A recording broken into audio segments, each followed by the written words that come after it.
Tamara Art Event is the homage to famous Polish artist Art Deco Tamara de Lempicka.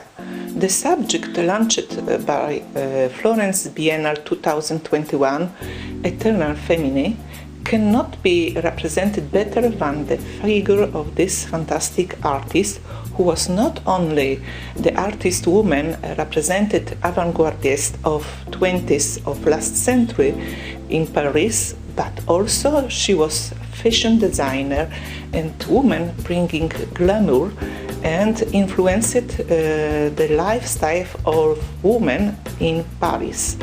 And if we are speaking until now about Tamara de Lempicka, it is because her look and makeup and her life and her artworks has influenced the tendency of pop stars and of excellent personalities from movie and fashion designer and singers.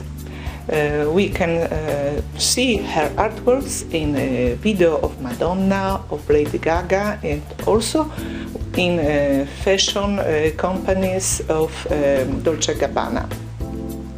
Tamara de Lempicka has painted her motto, her artistic motto, in the portrait of herself in Bugatti Verde, when we can see her as a very stylish woman driving the car. This was very rare in this time, as the women usually were not working, and it was one of the provocation of Tamara, because she was not caring very much about public opinion, very often making provocation by her art and by her life. Driving the car, she is representing herself as the beautiful woman who is very independent and is driving the car, which means to be the life. The car is intended like the life and is giving the example to all the women how to manage to conceal the career with the private life and to be independent, giving promotion to the emancipation movement in this time. We can also invite you in this appointment to see the projection of artworks of finalist artists of first prize Tamara Art Award, which won't be also tribute to this Art Deco queen.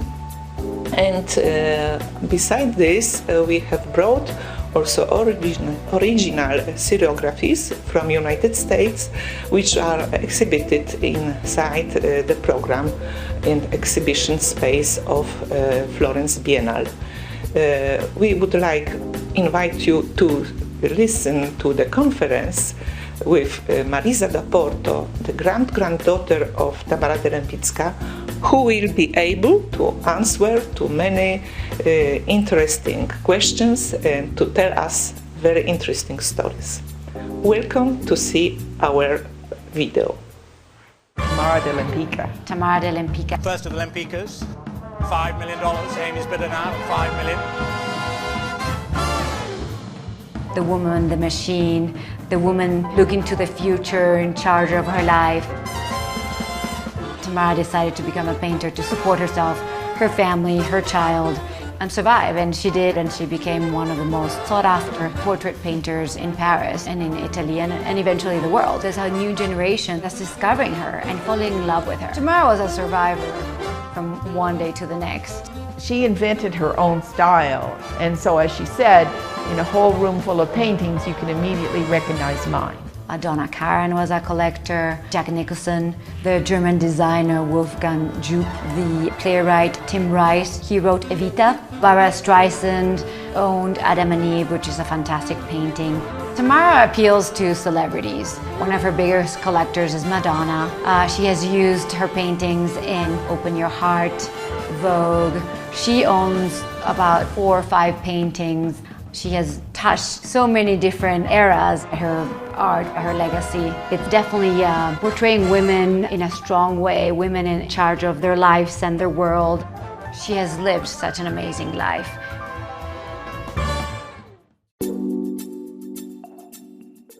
Benvenuti al nostro appuntamento con Tamara Art Event.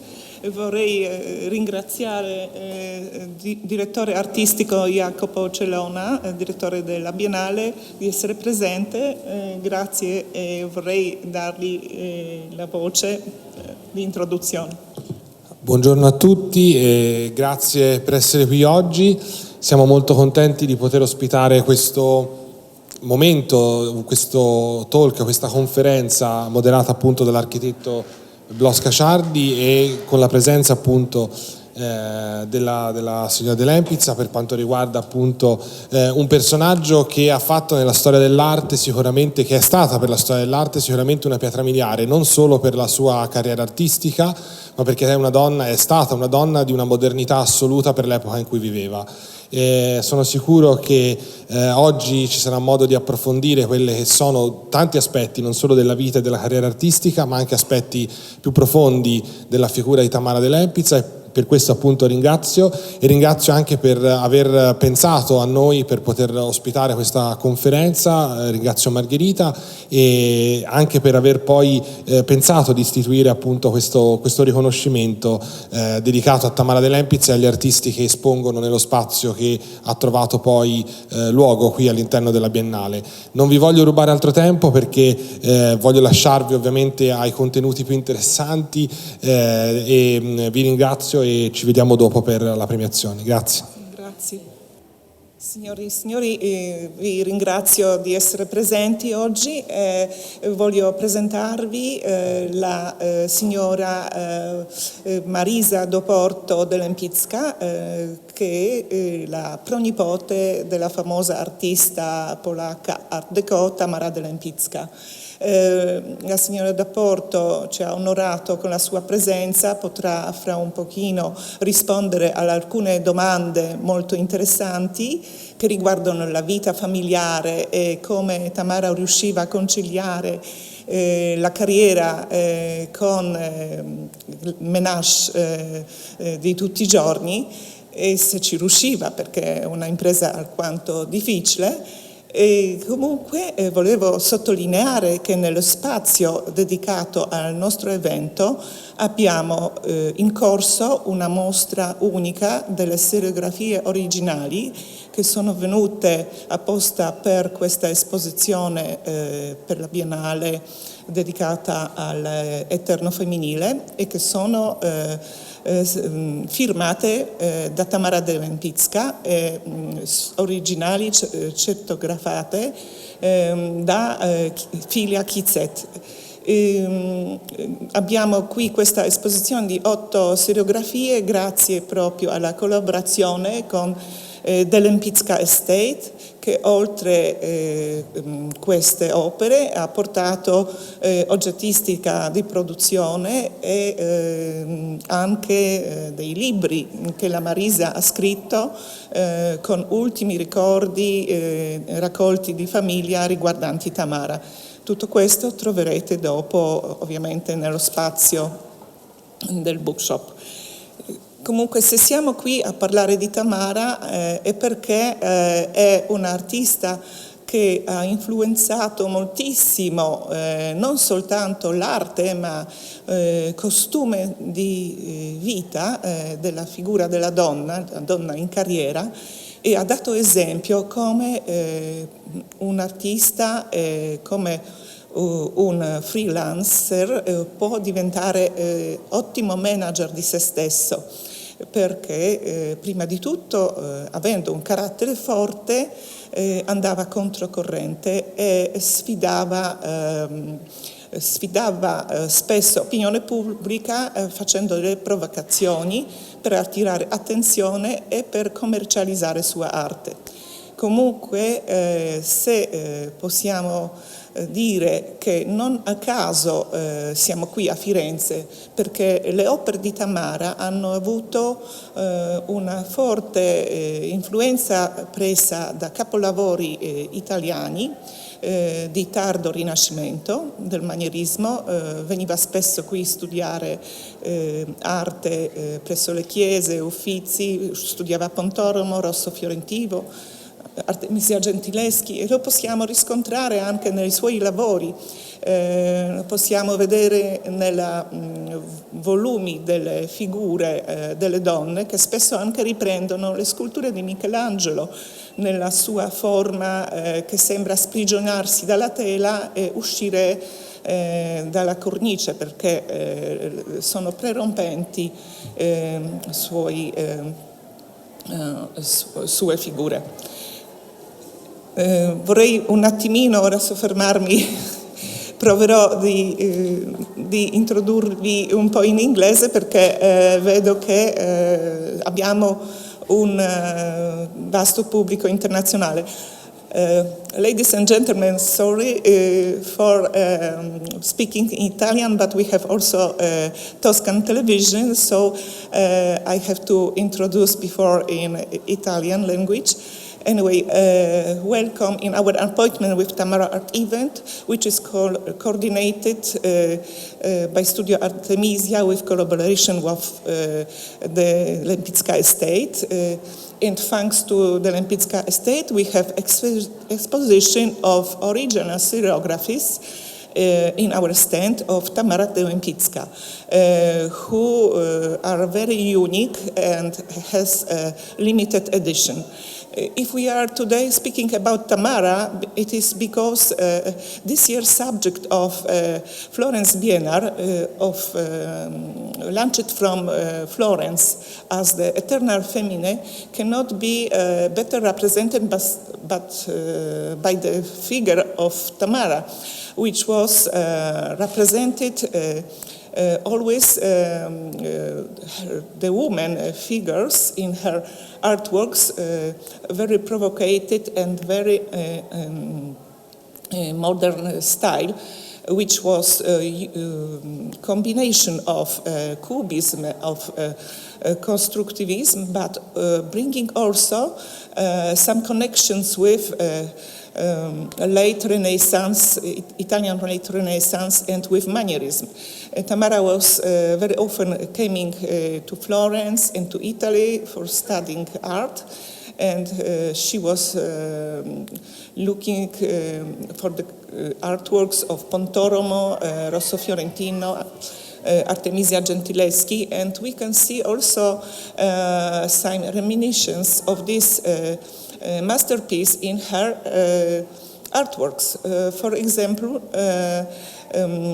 if you can see La Bella Raffaella in our stand, the composition is the combination of perspective of Andrea Mantegna, Venetian artist, and instead of the Christ, she was inspired her composition to the nude, to the act.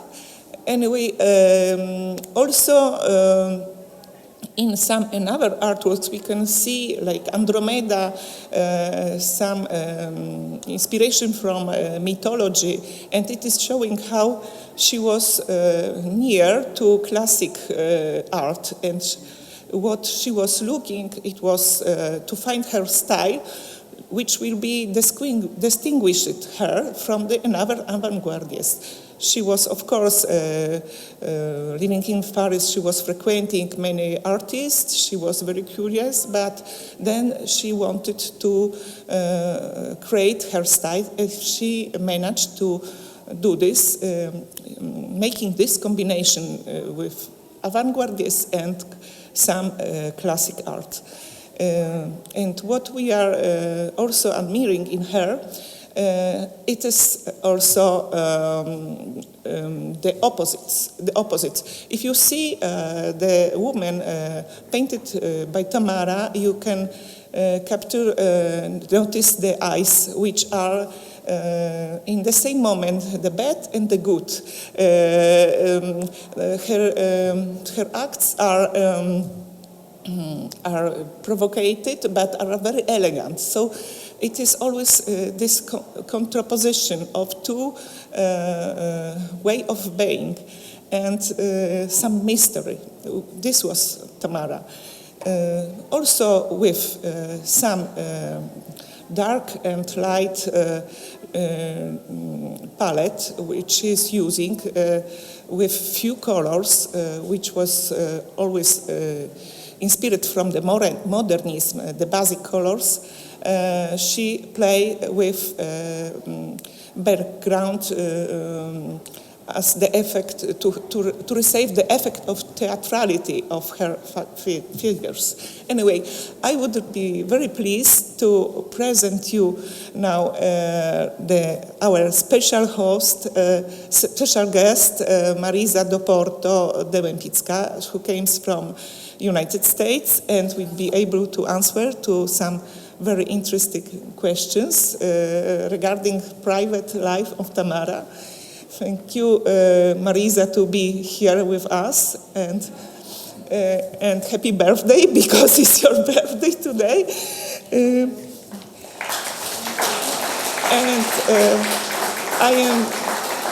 I am very proud to can collaborate with you and to have today these magnificent artworks and to speak with you. And in this way we can know something special about Tamara.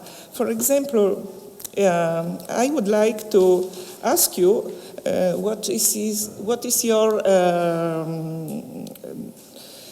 if you would be kind to telling us something about your favorite meeting with Tamara. Do you remember where it was and how you remember your grandmother, my great-grandmother. Grandmother. Well, first of all, I want to thank you and the Florence Biennale to have us here and be able to share my memories and my stories of Tamara with everybody here. Florence, as you said, is a very special place for Tamara. This is where she, for the first time, fell in love with the Renaissance, with the Mannerist at the Uffizi Gallery. Her grandmother, Clementine de Clare, brought her all the way from Poland to visit the great museums here in Florence.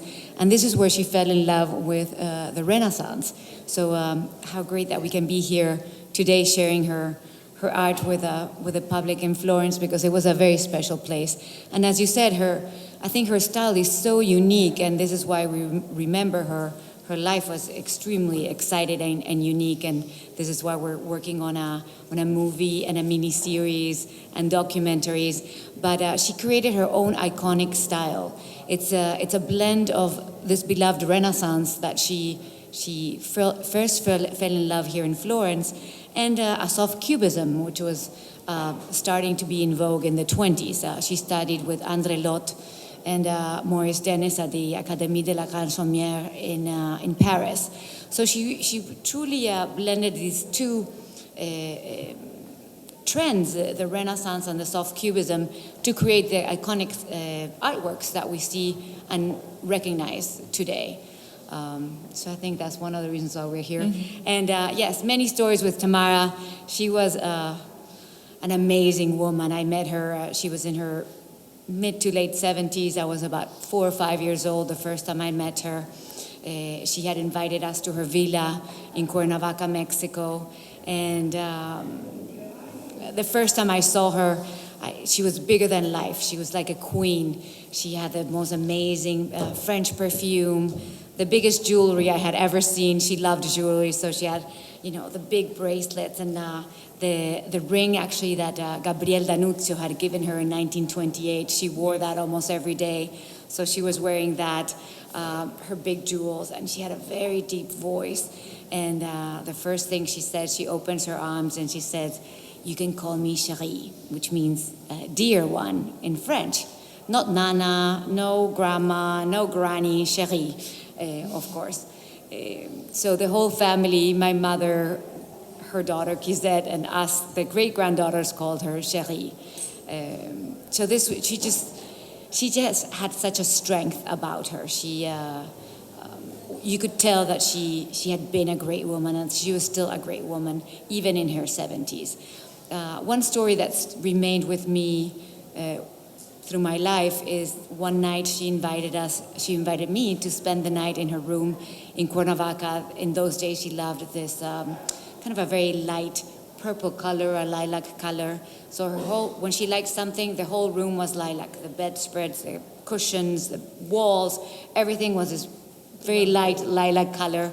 So I get in bed, and she painted. Many people don't know this, but her most famous paintings are from the 20s and 30s. But she painted until the day she died. She painted until 1980 when she died. She explored with different styles. She did some abstracts. She did some surrealism, palette knives, and in the late 70s, she was recreating the paintings from her most successful years, from her 20s and 30s.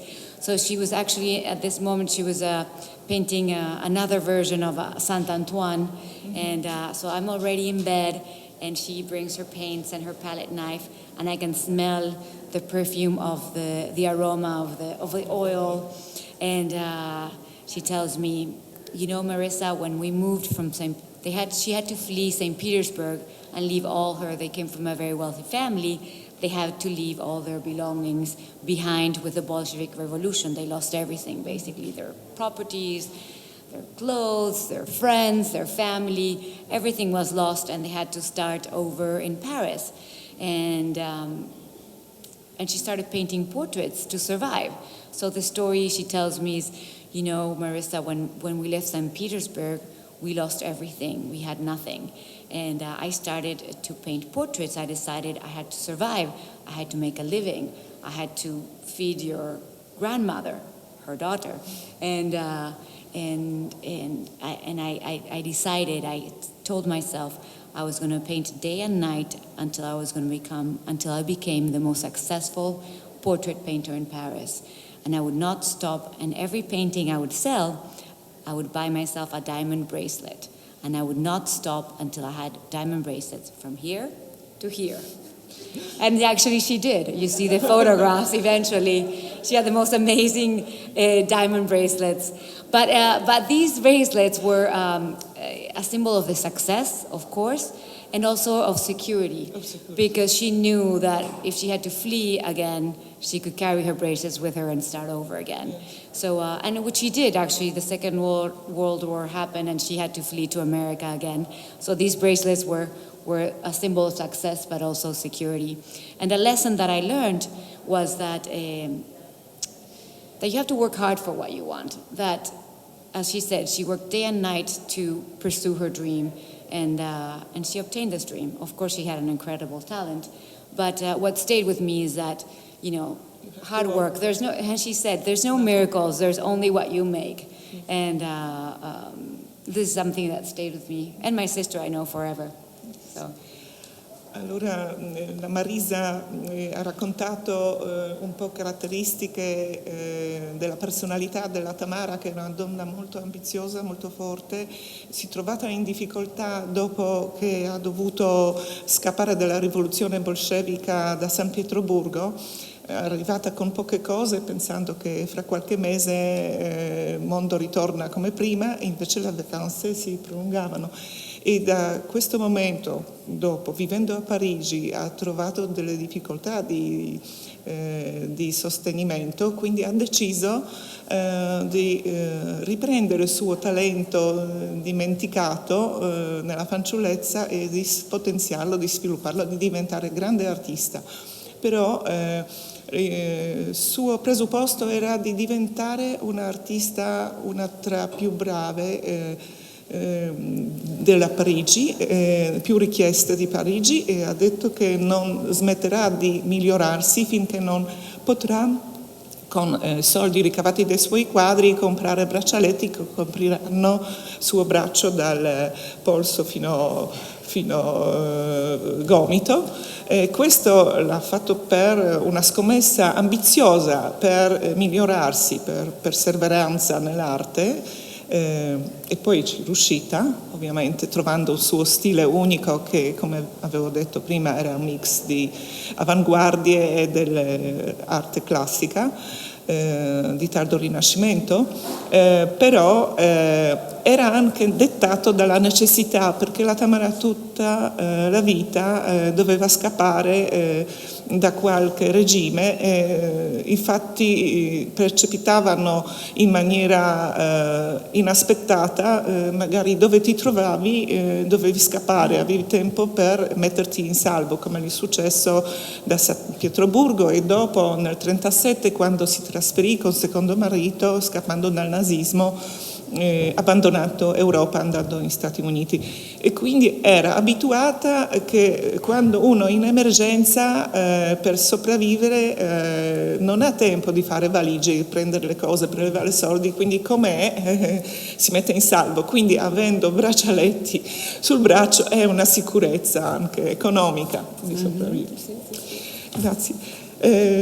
Marisa, could you tell to us something about relations which were between your grandmother Kizet and her mother Tamara Derempitska, because it is not very easy in normal life the relation between mother and daughter, but I can imagine that it must be much more difficult in Paris when you are refused and from your country, and if you are the woman in career.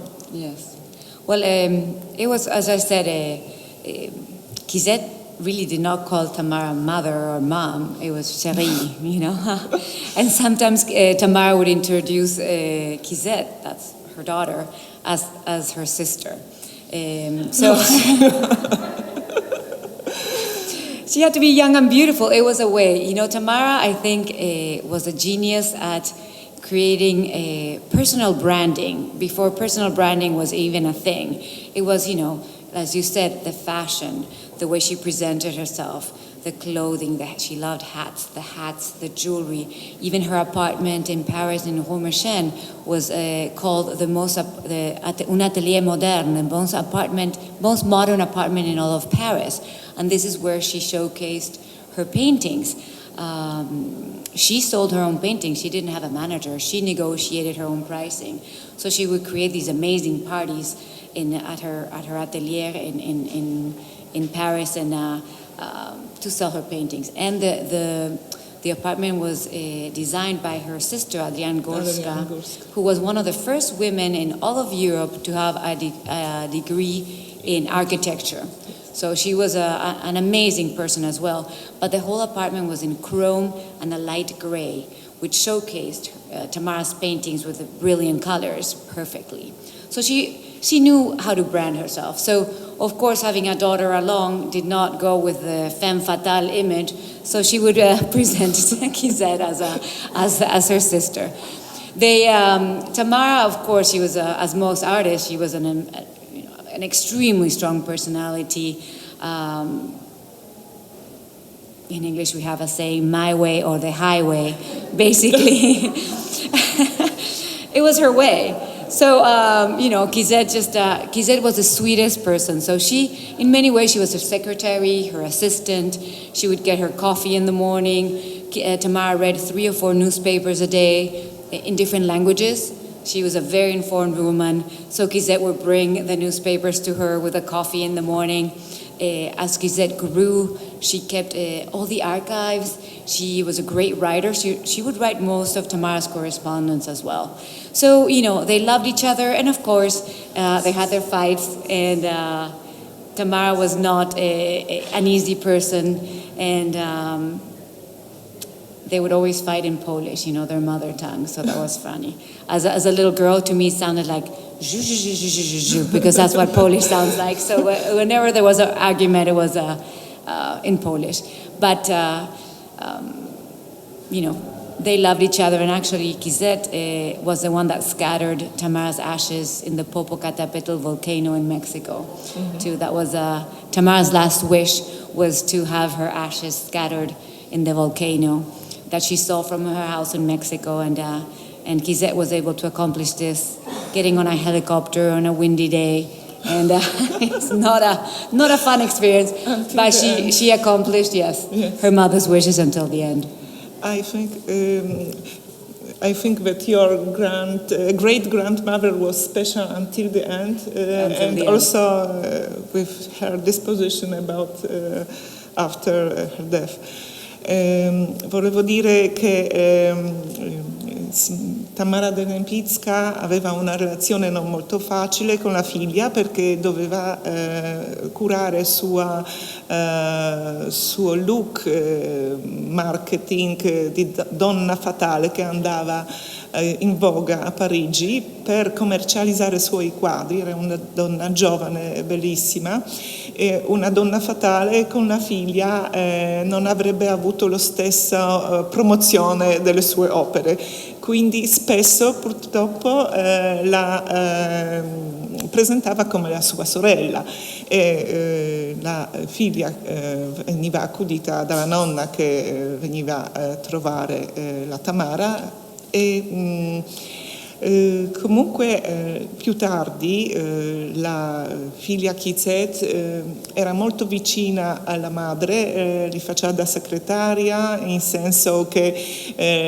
aiutava nella sua carriera, leggeva la sua corrispondenza, ogni mattina gli portava colazione a letto, rispondeva alle telefonate veramente, e anche fino alla fine, dopo la morte, le disposizioni della Tamara erano di buttare i suoi ceneri, di spargere i suoi ceneri nel vulcano Popo messicano, che vedeva davanti finestre di camera sua. E Kizet, venuta con elicottero al Messico, e ha eseguito le sue ultime volontà. E comunque l'amore della madre verso la figlia lo possiamo ammirare anche nelle diverse opere, perché tanti quadri rappresentano Kizet, addirittura con titolo, oppure la ragazza in vestito di comunione, che mi sembra stato un primo premio unico che ha ricevuto Tamara Dell'Empicka nella città di Poznań in Polonia. E poi diversi ritratti di fanciulle rappresentano la figlia. I would like now invite you to see the short performance dedicated to Tamara Dell'Empicka and to the Paris in this time. Just to see the atmosphere, what this was, and the figure of Tamara as the fatal feminine. So we will have this show, which will be represented by the Scuola di Danza Artifact, with choreography of Giada Ciampi and dancers Giulia Ciardi, Melissa Monti e Matilde Pagni.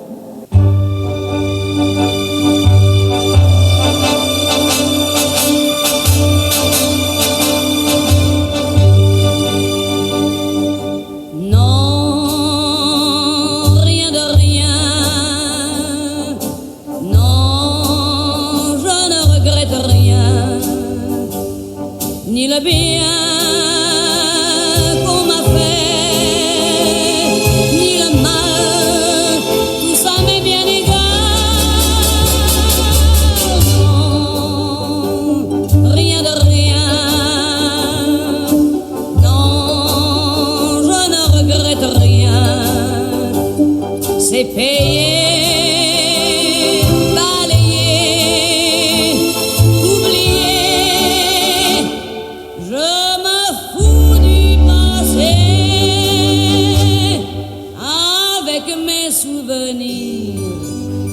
J'ai allumé le feu, mes chagrins, mes plaisirs. Je n'ai plus besoin de balayer les amours avec leur trémolo, balayé pour toujours, je repars à zéro. Non, rien de rien, non, je ne regrette rien, ni le bien qu'on m'a fait, ni le mal, tout ça m'est bien égal.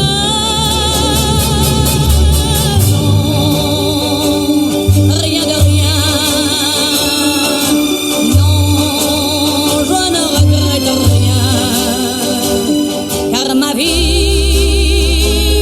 car mes joies, aujourd'hui,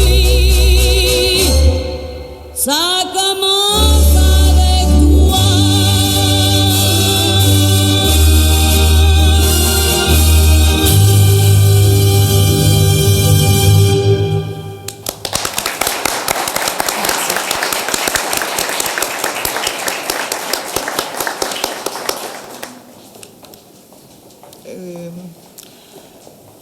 Prima di continuare con le domande alla Marisa, vorrei aggiungere che accanto, nel nostro stand, accanto le bellissime serigrafie della Tamara, troverete lavori di 9 finalisti del primo concorso Tamara Art Award, dedicato alla figura di Tamara e alla donna. Seguirà cerimonia di premiazione, però prima chiediamo alcune altre curiosità riguardanti grande artista polacca. In your opinion, Marisa, how has influenced the way of living and the art of Tamara the equal rights and emancipated movement? Well, Tamara was not a political person, but I think the way she lived her life is very inspiring, has been very inspiring to women for decades now. And I think now that her story is coming more and more known, she was an independent woman.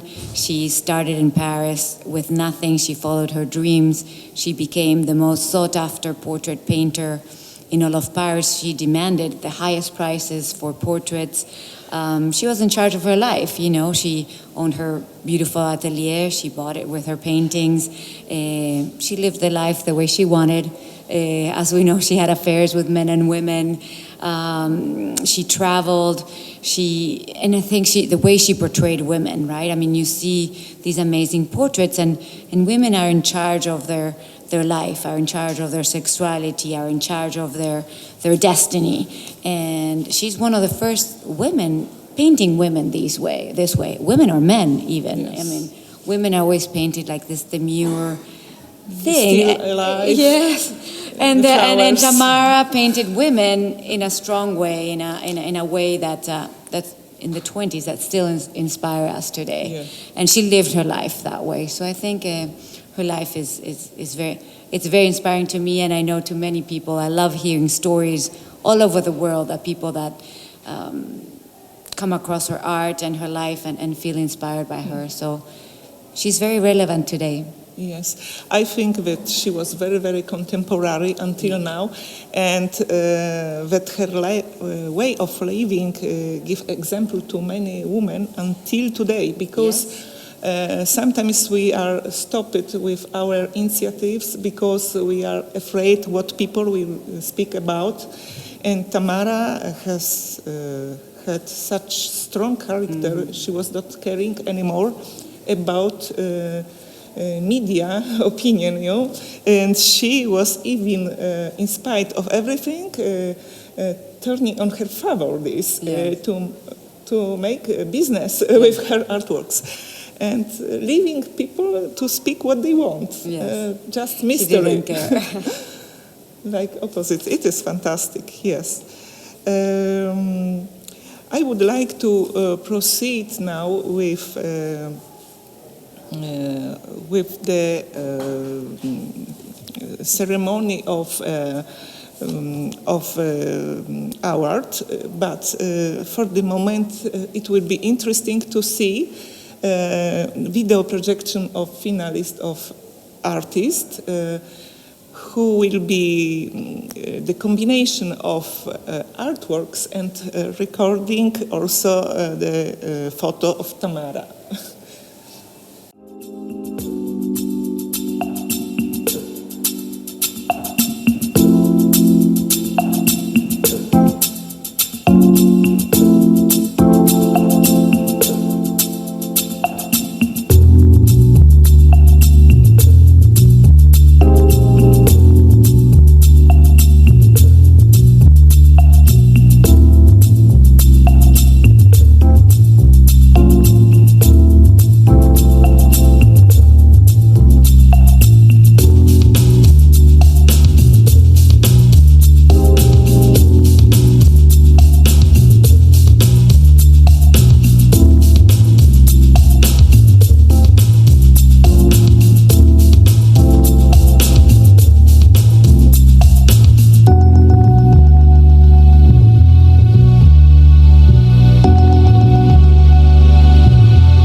which is the model of one of artworks of Tamara.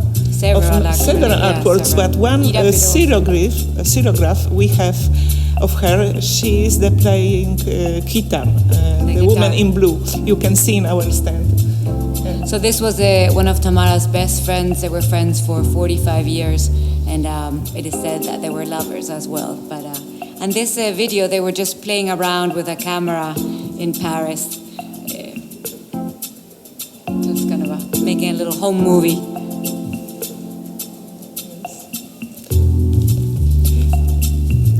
If somebody wants to make some questions to Mrs. Marisa, are very pleased to ask some curiosity about Tamara. We are here. Before we... Yes. Prego. Prego. Yes. I'm a big fan of Tamara, and I didn't know that her daughter was her assistant, basically, and facilitating her career.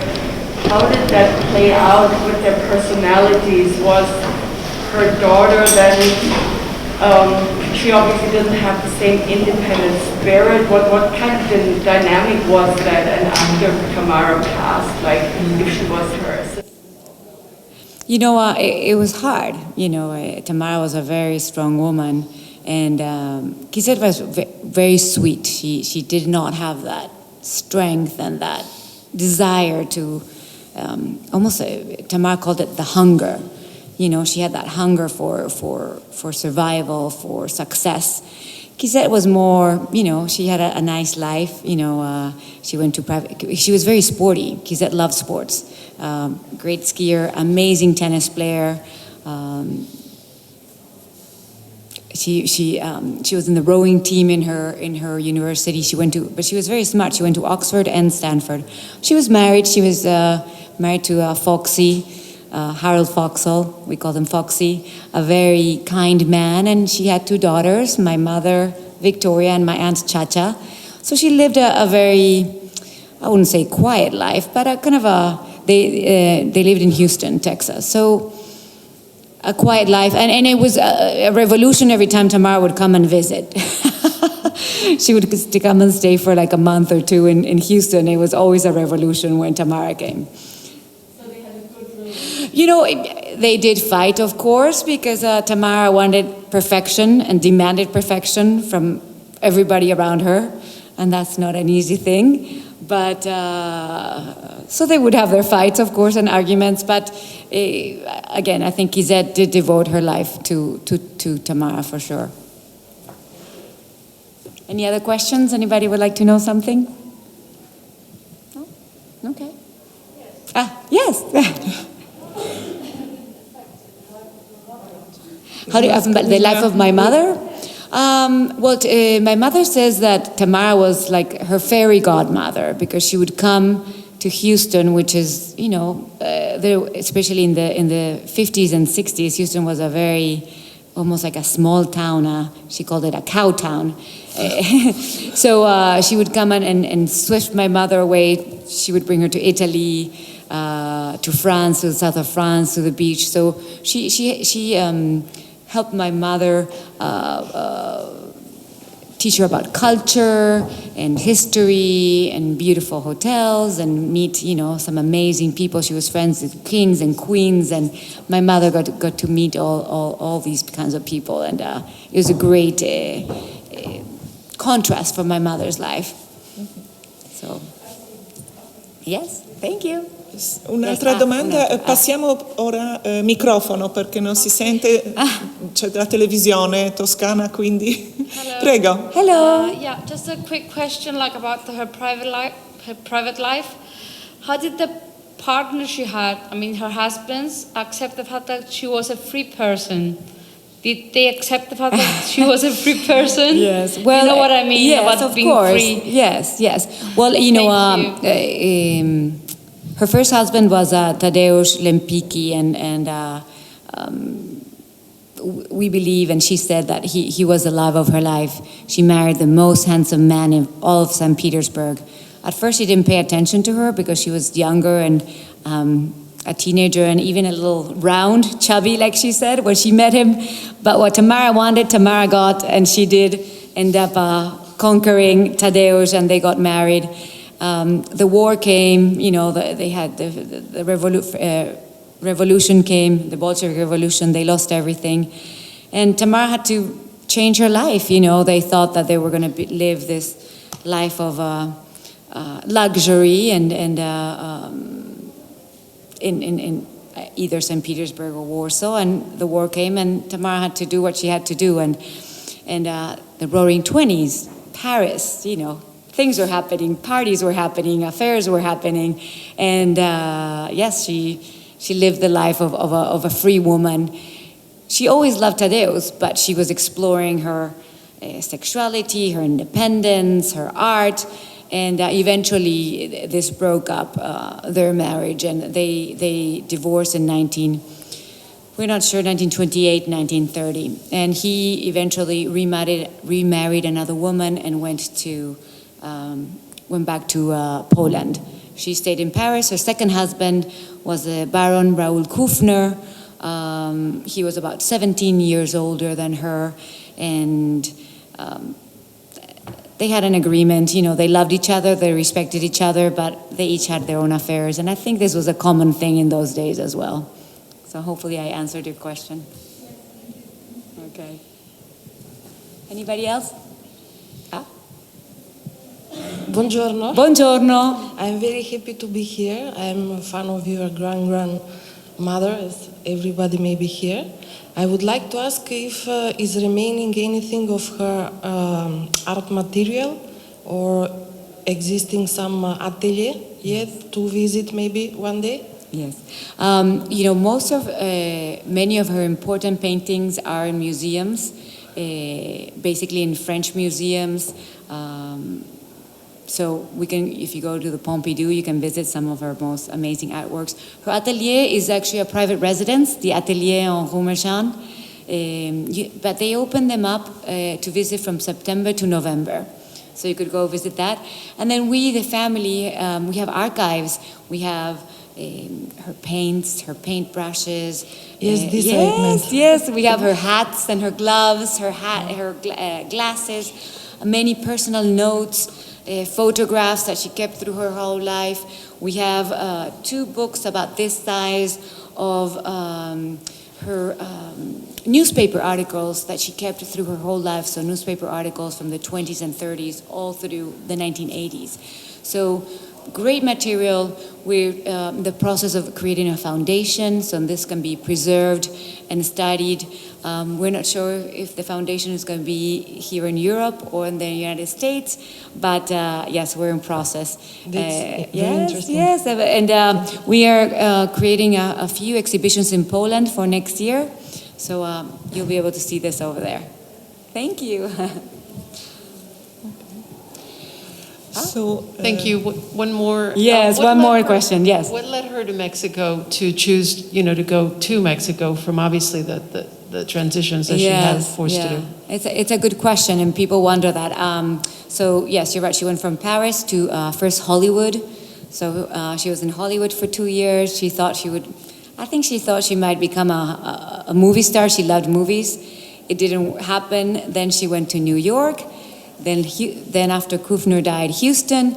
The family would go to Mexico on vacations. A lot of people from Texas would go to Cuernavaca on vacation, and so they started going in the 60s. And in those days, many Europeans had fled to Cuernavaca. Princess Maria de Savoia was there. She was a good friend. Victor Manuel Contreras was a famous sculptor. He became her good friend. So there was a big artist community. And it was a good place for her to go back to the way she lived. It was affordable to have a big villa. She had servants, a beautiful garden, cooks. So she could almost recreate the life that she had in Poland and St. Petersburg in Mexico. So that's why I think and they call it the city of the eternal spring. So it was wonderful weather, perfect place for her last years in life. Yes. I think we have to, yeah. Sì. Ultima domanda, perché dopo procediamo con la premiazione. Ciao, hi. Ciao. Ciao. Where exactly was she born? Because I know it's unknown between either Poland and or Russia. Yes. Is all these? Where exactly was she born? I'm very You know curious. what? We don't have the birth certificate. The birth certificate has never been found. So she grew up between Warsaw and Moscow too. But she claimed she was born in Warsaw in 1898. So we follow her desires, and that's what we established. But it's a big mystery. Maybe someday we'll find her birth certificate. Yes. Allora, I would like to invite you now in awarding celebration of the first prize of Tamara Art Award. And I would be very pleased to invite artists to return certifications and prizes. And after we proceed with the second part of our performance dedicated to Tamara Dębicka and to the production of Dębicka estate with the products of beautiful flowers personalized with artworks of Tamara. And you can also find on bookshop the last book of Marisa Dębicka. And as she is here, she will be very pleased to write you some dedication and to sign the books if you want.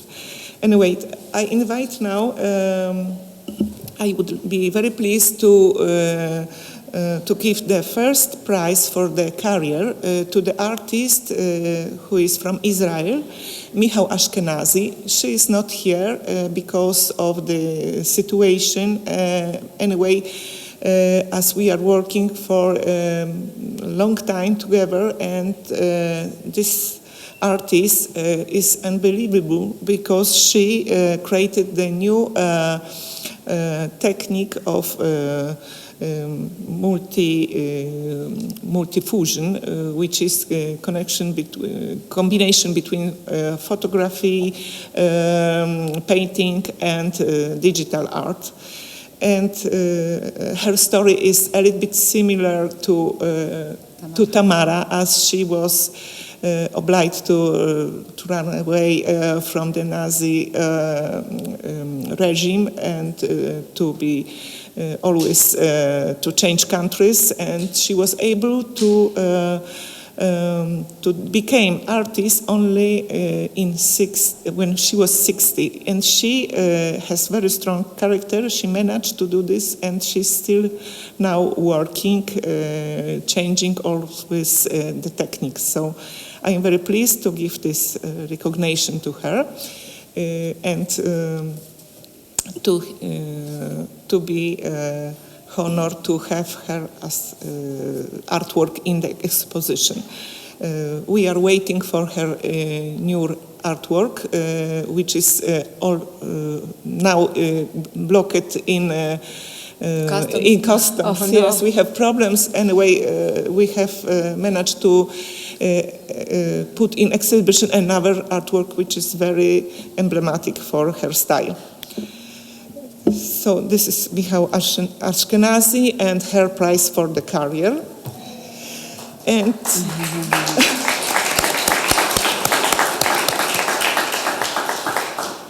another prize is for Stephanie Holznecht, the abstract artist from United States, which has won the first prize in abstract art. She is specialized in abstract art, and you can see her artworks in our stand.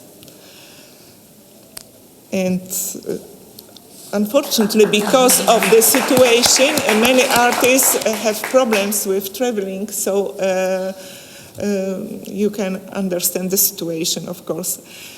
And now I would be very pleased to give the first prize for the artist, sculpture artist, Alexandra von der Leeuw, which is here today for her magnificent sculptures capable of transmitting in bronze the fragility and eternal beauty of femininity. We are very pleased to have you here. Alessandra, and yes, we go here.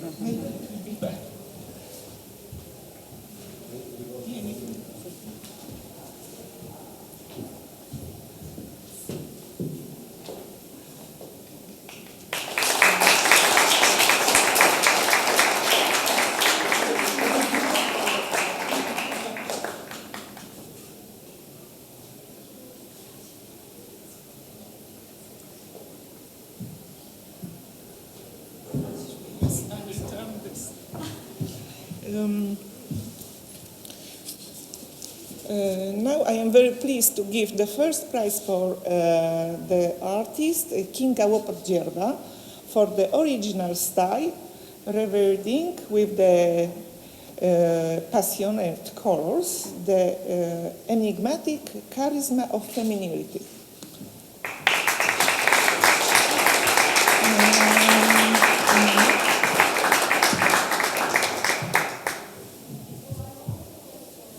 This is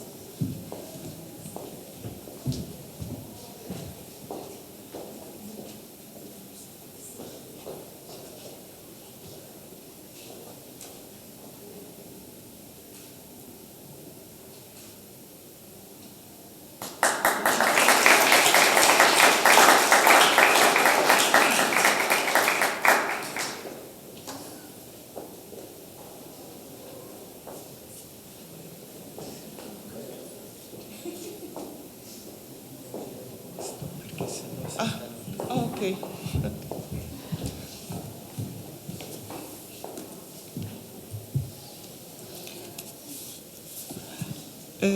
I am very pleased to confer the second prize for Alma Sheikh for her original reminiscence of puntillism, reinterpreted in the contemporary style, capable of combining abstract with the ancient tradition of mosaic.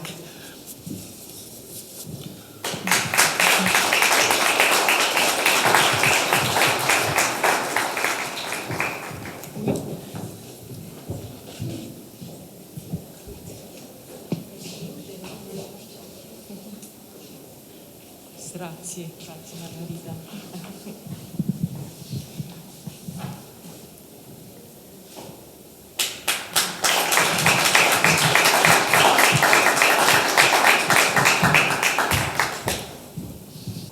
I am very pleased to give the first prize to Fredrik Olsen. Fredrik Olsen for this young and talented artist who, through his art, wants to defend the private life and freedom to love of each other, transmitting these ideas on canvas with rainbow colors.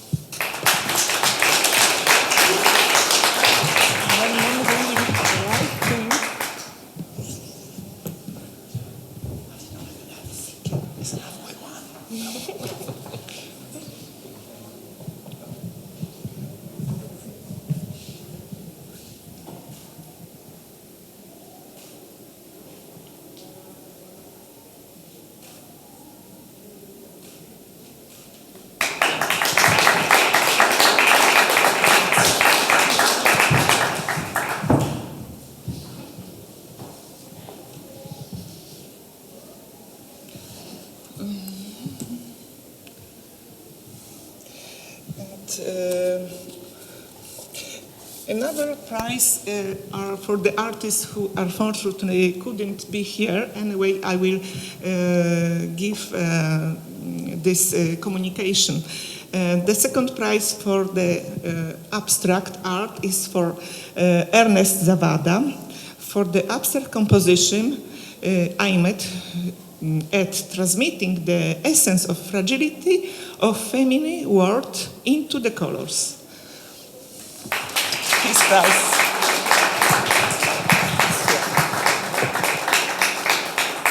Is here. Also, I am very pleased to communicate the second prize for the figurative artist, Cesare Triaca, per la pittura romantica che connette l'eterna bellezza della natura con la fragilità femminile. E questo è il suo premio. Purtroppo abbiamo tutti difficoltà di viaggiare e non tutti potevano esserci qui presenti. Lo stesso riguarda l'artista prima arrivata per arte digitale, Karin Monschauer, for her original remissions of classic beauty represented from the contemporary point of view in new art techniques.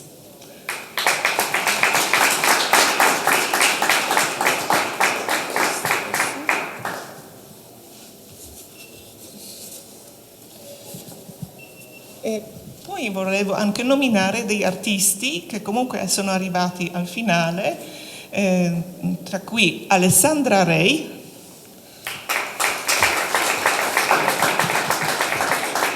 Maria Grazia Zanetti,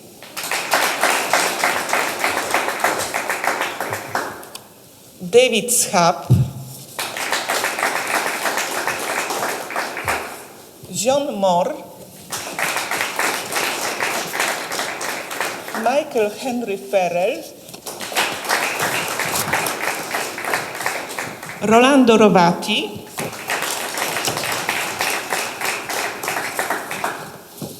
e George Goncalves Romero.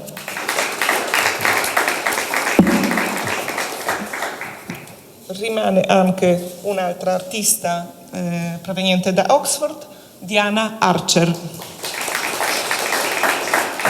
Questi artisti hanno partecipato anche nella prima edizione che si svolgeva a Venezia con videoproiezione.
That was great, Maria. Thank you.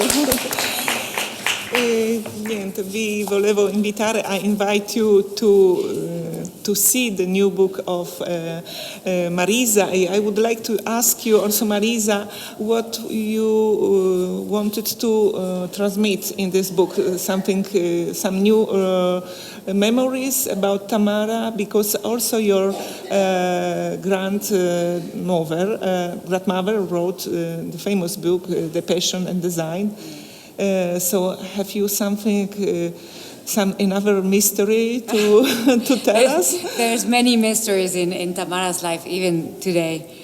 This book is, we printed many photographs of the family, many later paintings that people have not seen of Tamara, my memories of Tamara, and it's a lovely, beautiful design book. It's an Art Deco design.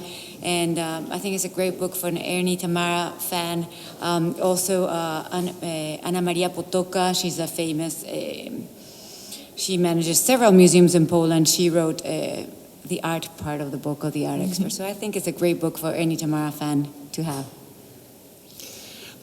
Allora Marisa dice che ha aggiunto diverse fotografie di famiglia e poi alcuni ricordi, alcuni misteri che ovviamente ce ne sono tanti riguardanti la vita di Tamara, perché lei voleva sempre lasciare questa nube del mistero, la stessa che vediamo nei suoi quadri, riguardava la sua vita, lasciava le persone dire quello che vogliono e comunque viveva nel suo modo.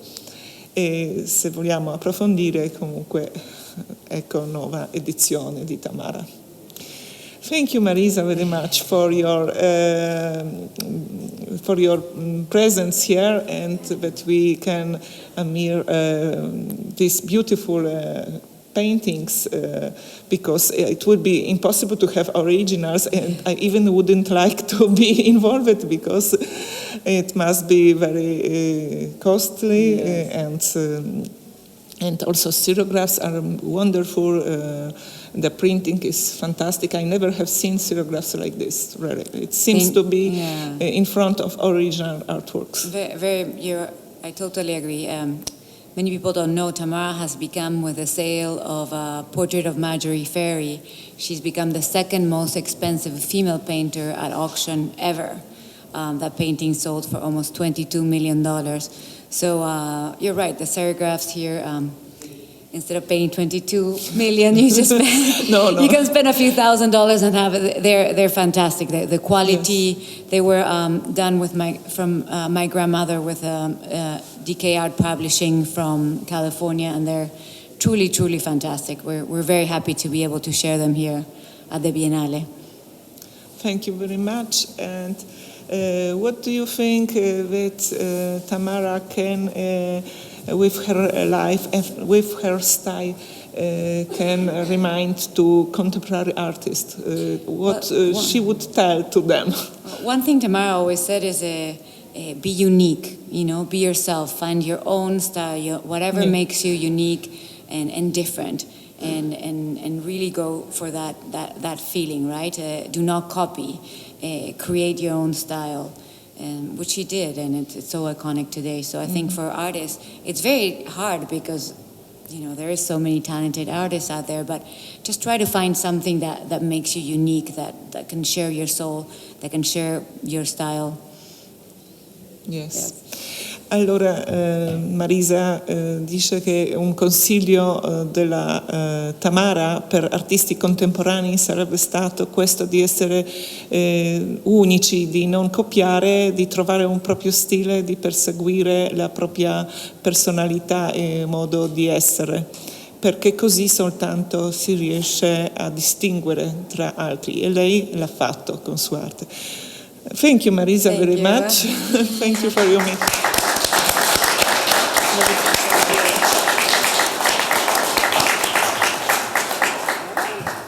So we invite you to visit our stand and to see the beautiful book of Marisa, if you wish. Thank you all for coming, and thank you for your questions, and yes, thank you for your admiration to Tamara. Thanks. Bye. Thanks. Bye.